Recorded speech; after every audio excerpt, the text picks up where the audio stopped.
नमस्कार। बाजार आज और कल में आप सभी का स्वागत है। मैं हूं स्वाति रायना। इस शो में हम आपको बताते हैं बाजार में आज का पूरा कारोबार कैसा रहा, साथ ही कल के लिए क्या हो आपकी स्ट्रैटेजी और आपकी स्ट्रैटेजी और कल की तैयारी कराने के लिए हमारे साथ जी बिजनेस के मैनेजिंग एडिटर अनिल सिंह भी जुड़ेंगे। अनिल जी, आपका स्वागत है। एक और खास मेहमान सेठी फिनमार्ट के एमडी विकास सेठी हमारे साथ है। विकास जी, आपका बहुत स्वागत है शो में।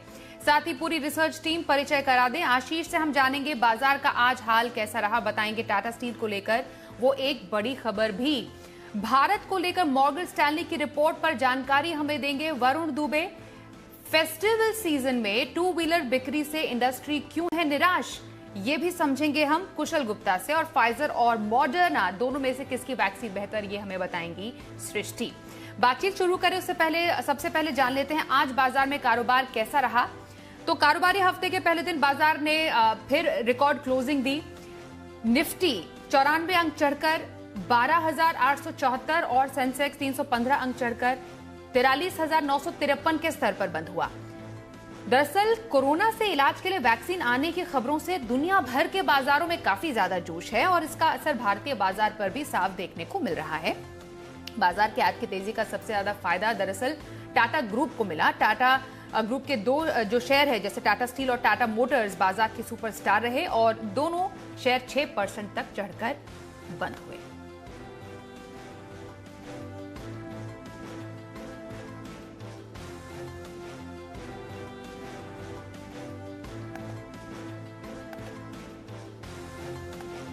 चलिए अब आज के मार्केट में क्या खास एक्शन रहा जानते हैं हमारे सहयोगी आशीष से।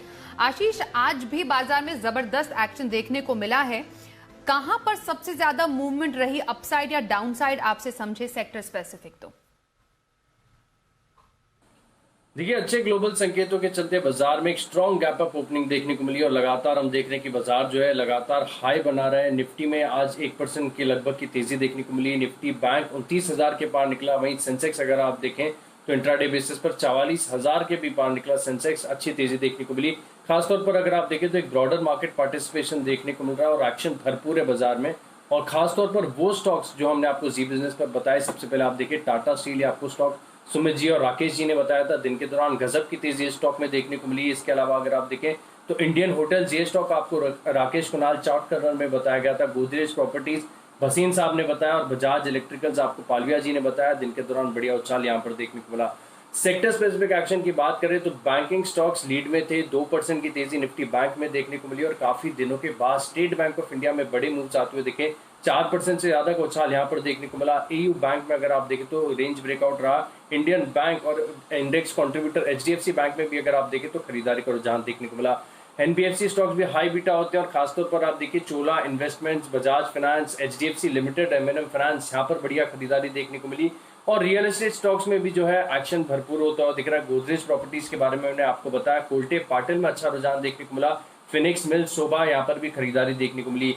लेकिन ऑयल एंड गैस सेक्टर अगर आप देखें तो कहीं ना कहीं एक लागत साबित हो रहा है। ओएनजीसी यहाँ पर नतीजों के बाद गिरावट देखने को मिली। रिलायंस इंडस्ट्रीज, बीपीसीएल लगभग जो डिसइन्वेस्टमेंट, स्ट्रैटेजिक डिसइन्वेस्टमेंट की खबरें वो डिस्काउंटेड नजर आ रही थी। कोई बड़ा प्लेयर नहीं आ रहा सामने, इसके चलते आप देखिए कि थोड़ा सा गिरावट यहाँ पर देखने को मिली इंट्राडे बेसिस पर। आईओसी में भी हल्की गिरावट का रुझान देखने को मिला। और क्योंकि इनवर्स कोरिलेशन होता है बाजार की तेजी, इसलिए फार्मा के सिलेक्टेड स्टॉक्स में थोड़ी सी बिकवाली का प्रेशर देखने को मिला। आप देखिए फाइजर अच्छे न्यूज फ्लो के बाद एक प्रॉफिट बुकिंग का सिलसिला यहाँ पर देखने को मिल रहा है। मिड कैप स्पेस से एफडीसी, टोरेंट फार्मा हल्की गिरावट के साथ बंद हुए। शुक्रिया आशीष। आज बाजार पर सेक्टर स्पेसिफिक जानकारी हम तक पहुंचाने के लिए एक नजर एफआईआईज और डीआईआईज के डेटा पर भी डाल लेते हैं। एफआईआईज यानी विदेशी संस्थागत निवेशकों ने कैश मार्केट में आज 4,905 करोड़ रुपए की खरीदारी की है।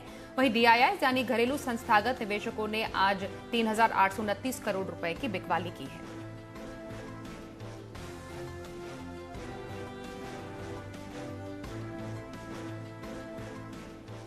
और आप सभी के लिए अब ये जरूरी खबर है, खासतौर पर उनके लिए जिनका अकाउंट लक्ष्मी विलास बैंक में है। आरबीआई ने लक्ष्मी विलास बैंक पर 1 महीने का मॉरेटोरियम लगा दिया है, साथ ही बैंक के विलय का प्रस्ताव भी दिया है। पूरी खबर अच्छे से समझते हैं हमारे सहयोगी ब्रजेश मिश्रा से। ब्रजेश, सबसे पहले जरा ये समझाएं, लक्ष्मी विलास बैंक पर मॉरेटोरियम का मतलब क्या हुआ, ग्राहकों को क्या जानने की जरूरत है, और ये विलय का जो प्रस्ताव है उसके क्या मायने हैं? बिल्कुल, इसमें जो सबसे अहम बात है, अगर आप लक्ष्मी विलास बैंक के ग्राहक हैं तो 1 महीने तक जो है आप 25,000 रुपए से अधिक निकासी नहीं कर पाएंगे। और दूसरी बात यह है कि लेकिन इससे घबराने की कोई बात नहीं है, क्योंकि बैंक की हालत जो है बहुत अच्छी नहीं थी। इस वजह से रिजर्व बैंक ने इस पर मॉरेटोरियम लगाने का फैसला किया है। अगर देखें तो जो बीता कारोबारी साल था वहां पर बैंक को 836 करोड़ का घाटा हुआ था, जबकि इस कारोबारी साल में जो जून तक की तिमाही थी 112 करोड़ रुपए का घाटा था। और इस बात की रिजर्व बैंक को आशंका थी कि जो बैंक का एनपीए है और जो घाटा है वो दोनों आगे जाकर के बढ़ने वाले हैं, और बैंक में और नई पूंजी आने की कोई गुंजाइश नहीं दिख रही थी। इसलिए जो है रिजर्व बैंक ने ये पाबंदी लगाई है। इस पाबंदी के तहत ये होगा कि किसी और तरह का कोई खर्चा जो है बैंक नहीं कर पाएगा। और साथ ही डीबीएस बैंक जो है, डीबीएस बैंक इंडिया, इसने एक प्रस्ताव दिया था लक्ष्मी विलास बैंक को मर्ज करने के लिए अपने साथ। तो इस प्रस्ताव को जो है रिजर्व बैंक ने आगे बढ़ाया है। इस प्रस्ताव पर सबकी राय मांगी है, और राय मांगने के बाद अंतिम फैसला जो है वो लिया जाएगा। संभावना इसी बात की ज्यादा है कि लक्ष्मी विलास बैंक का डीबीएस बैंक इंडिया के साथ मर्जर हो जाएगा। डीबीएस बैंक इंडिया को अगर देखें तो इसके पास जो पेरेंट कंपनी है, पूंजी बहुत है, भारत में कारोबार विस्तार करना भी चाहते हैं, लेकिन बहुत ज्यादा इनकी ब्रांचेस नहीं थी, तो इनको जो है बना बनाया सेटअप मिल जाएगा। जब तक ये पूरी प्रक्रिया जो है और जो विचार लिए जाएंगे, लोगों की राय ली जाएगी, इस बीच में जो है जो बैंक का कामकाज देखने के लिए केनरा बैंक के पूर्व चेयरमैन टीएन मनोहरन जो है वो एडमिनिस्ट्रेटर के तौर पर नियुक्त किए गए हैं। दूसरी बात ये कि जहाँ तक डिपॉजिटर्स की बात है तो उनके लिए चिंता की अभी तो कोई बड़ी वजह नहीं दिख रही है, क्योंकि एक मजबूत स्थिति वाले पूंजी वाले बैंक में मर्जर होने जा रहा है लक्ष्मी विलास बैंक का, ऐसा प्रस्ताव है। दूसरी जहाँ तक कर्मचारियों की बात है, जो लक्ष्मी विलास बैंक के कर्मचारी हैं, तो अभी जो ड्राफ्ट प्रस्ताव जो है उसमें अगर आप देखें तो उसमें इस बात को लिखा गया है कि मौजूदा जो सारे कर्मचारी हैं लक्ष्मी विलास बैंक के, वो नए बैंक में शिफ्ट हो जाएंगे, और लगभग जो उनकी सेवा की शर्तें हैं वो भी वही रहने वाली है। जी, बहुत शुक्रिया ब्रजेश इस पूरी खबर पर और ज्यादा जानकारी देने के लिए। लक्ष्मी विलास बैंक के ग्राहक 1 महीने यानी 16 दिसंबर तक 25,000 से ज्यादा रकम नहीं निकाल पाएंगे, क्योंकि रिजर्व बैंक ने लक्ष्मी विलास बैंक पर 1 महीने का मॉरेटोरियम लगा दिया है। काफी वित्तीय हालत खराब थी बैंक की, और मर्जर पर भी फिलहाल चर्चा और प्रस्ताव दिया गया है आरबीआई की तरफ से। आगे बढ़ते हैं और आज के एक्सपर्ट का रुख कर लेते हैं, विकास सेठी जी। विकास जी, आपसे सबसे पहले आज के मार्केट पर हम रुख लेंगे, रिएक्शन लेंगे कि कारोबारी हफ्ते के पहले दिन बाजार में अच्छी तेजी देखी गई है, मोमेंटम बरकरार रहता हुआ आप देख पा रहे हैं। साथ ही एक दिन की खरीदारी कल के लिए इंट्राडे के तौर पर कौन सा पिक, और हफ्ते भर की खरीदारी कहां करने की सलाह देंगे? बिल्कुल स्वाति, देखिए आज बाजार में एक शानदार तेजी का दिन था, और ये पिछले 8-10 दिन से हम देख रहे हैं कंटिन्यूअसली बाजार में एक तेजी का रुख बना हुआ है। एक तो इसके लिए सबसे ज्यादा सपोर्ट तो एफआईआईज की तरफ से आ रहा है, जो लगातार हमारे बाजारों में खरीदारी कर रहे हैं। फिर कल यूएस में जो खबरें आई, जो मॉडर्ना की वैक्सीन को 94.5% इफेक्टिव है, ऐसी यूएस के बाजार में एक शानदार तेजी बनी, उसका इफेक्ट पूरे दुनिया भर के बाजारों में देखने को मिला। तो वही आज के हमारे बाजारों में भी था, पर्टिकुलरली लेड बाय आपके बैंक्स है, एनबीएफसीज है, फिर मेटल्स है, इन सब में एक शानदार तेजी दिखाई दी, और लाइफ इंश्योरेंस स्टॉक्स में पर्टिकुलरली आज बहुत ही अच्छी तेजी थी। तो ये जो तेजी बनी हुई है और जिस तरह से एफआईआईज की खरीदारी है, मुझे लगता है बाजार में तेजी का मूड माहौल बना रहेगा। हालांकि इन लेवल्स पे थोड़ा कॉशियस रहना जरूरी है, क्वालिटी के साथ ही जाने की सलाह रहेगी। जहां तक कल के लिए इंट्राडे पिक का सवाल है, मेरी राय रहेगी कि कल बाजार में स्टेट बैंक ऑफ इंडिया कल के लिए भी मजबूत लगता है। आज भी इस स्टॉक में शानदार तेजी बनी है, बट मुझे लगता है जिस तरह की स्ट्रेंथ है और जो हाल ही में जो नतीजे आए, नतीजे के बाद से स्टॉक में हमने एक शानदार तेजी देखी। बैंक्स का जो सेक्टर है बिल्कुल फोकस में है, तो मुझे लगता है स्टेट बैंक ऑफ इंडिया में करंट लेवल्स पे खरीदारी करनी चाहिए। कल हो सकता है हम इसमें 250 तक के लेवल्स आते हुए देखें, तो 250 would be my target for tomorrow in state bank of India. Stop loss रहेगा 235 का। और जहां तक पोजिशनल पिक का सवाल है, पोजिशनल तौर पे मुझे आरईसी करंट लेवल्स पे अच्छा लग रहा है, जो कि आज 115 के लेवल पे बंद हुआ है। ये भी एक पावर फाइनेंस करने वाली कंपनी है, बहुत ही शानदार इसके फंडामेंटल्स है, वैल्यूएशन के लिहाज से बहुत ही सस्ता स्टॉक है। हाल ही में डिविडेंड भी 6 रुपए का डिविडेंड भी दिया है कंपनी ने। अगर पिछले पूरे साल का देखेंगे तो करीबन 11 रुपए का डिविडेंड दिया है, जो कि डिविडेंड यील्ड के हिसाब से भी 9.5% की डिविडेंड यील्ड बनती है। और ये स्टॉक भी मुझे लगता है बहुत ही बिटन डाउन लेवल्स पे ट्रेड कर रहा है। इस स्टॉक में करंट लेवल्स पे खरीदारी करने की सलाह है। स्टॉप लॉस रहेगा 105 रुपए का, टारगेट रहेगा 135 रुपए।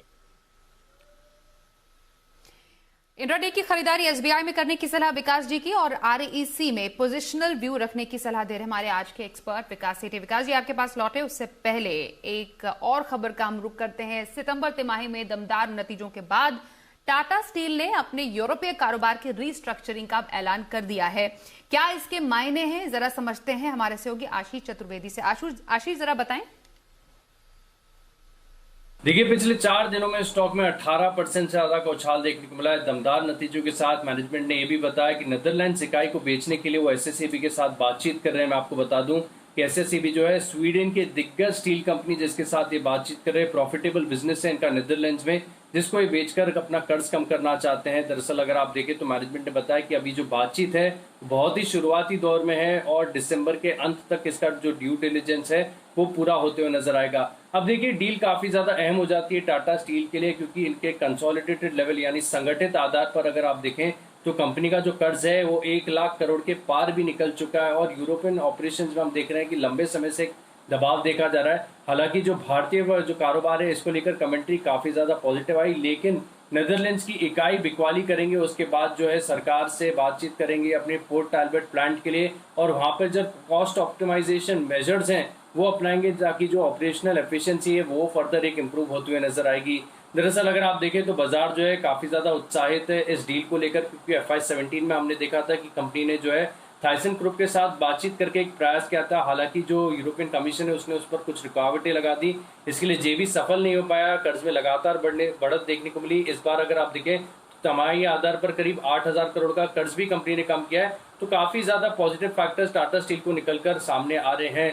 देखिए, ब्रोकरेज हाउस भी अगर आप देखें तो इस डील को थम्स अप ही दे रहे हैं। वो मान रहे हैं कि FY23 के अंत तक जो है कंपनी का जो कर्ज है वो 1 लाख करोड़ के पार जो है अब घटकर 70,000 करोड़ हो जाएगा। और नीदरलैंड्स की जो इकाई है इसकी बिकवाली करके कंपनी जो है अपने डेट को फर्दर 17,000 करोड़ तक रिड्यूस कर पाएगी, जिसके चलते हमने देखा कि स्टॉक में लगातार तेजी देखी जा रही है। शुक्रिया यहाँ पर आशीष आपका इस पूरी खबर पर और ज्यादा डिटेल जानकारी और अच्छे से समझाने के लिए हमें पूरी खबर को। आगे बढ़ते हैं और अपने शो के खास सेगमेंट शर्मा जी के ऑप्शन का रुख करते हैं।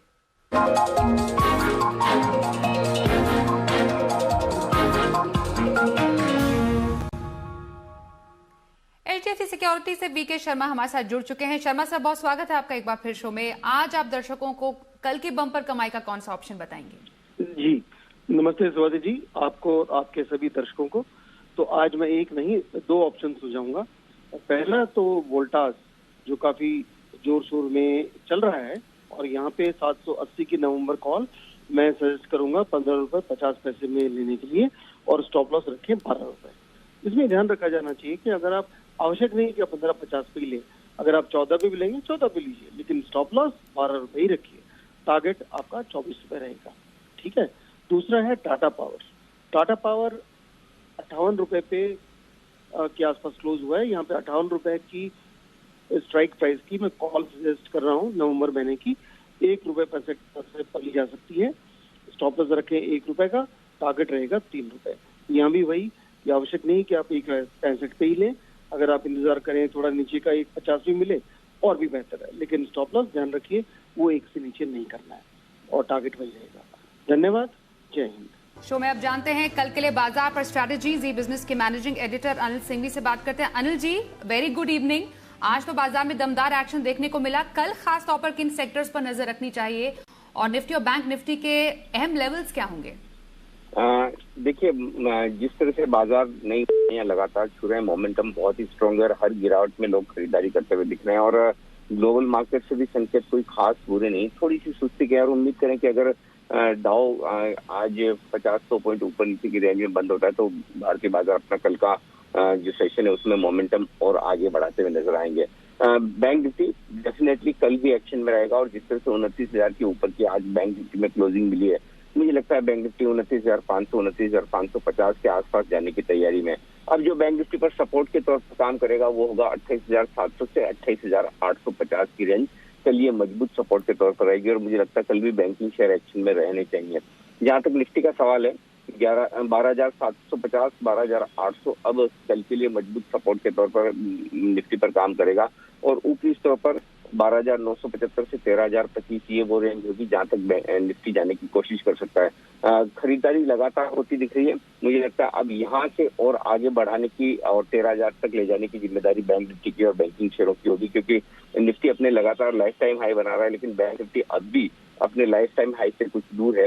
30,600 के आसपास के जो लाइफ टाइम हाई है बैंक निफ्टी में, वहां से अभी भी आपके पास कम से कम 1,000-1,200 पॉइंट की जगह है, तो थोड़ी और तेजी वहां पर हो सकती है। तो यहाँ से बैंकिंग शेयरों की लीडरशिप रहनी चाहिए, ये साफ दिख रहा है। दूसरी बात, ग्लोबल मार्केट्स की मजबूती के साथ जो आपने पूछा सेक्टर्स और कौन से एक्शन में रह सकते हैं, मेटल शेयरों में बड़ी जबरदस्त मजबूती है और हल्के फुल्के करेक्शन के बाद मेटल शेयर फिर से तेजी दिखा सकते हैं। और तीसरा सेक्टर एक और जो मजबूत नजर आता है वो है फार्मा शेयरों का। फार्मा शेयरों में अभी और तेजी बाकी है। तो ये 3 सेक्टर ऐसे हैं जो बाजार को लीड करने का काम कर सकते हैं। जी शुक्रिया अनिल जी हमारे साथ शो में शामिल होने के लिए और कल के लिए बाजार पर स्ट्रैटेजी सेक्टर स्पेसिफिक कहां पर एक्शन रह सकता है बताने के लिए। चलिए आगे बढ़ते हैं और जानते हैं वायदा बाजार में ऑप्शन की किस रणनीति से मिलेंगे आपको कल कमाई के मौके।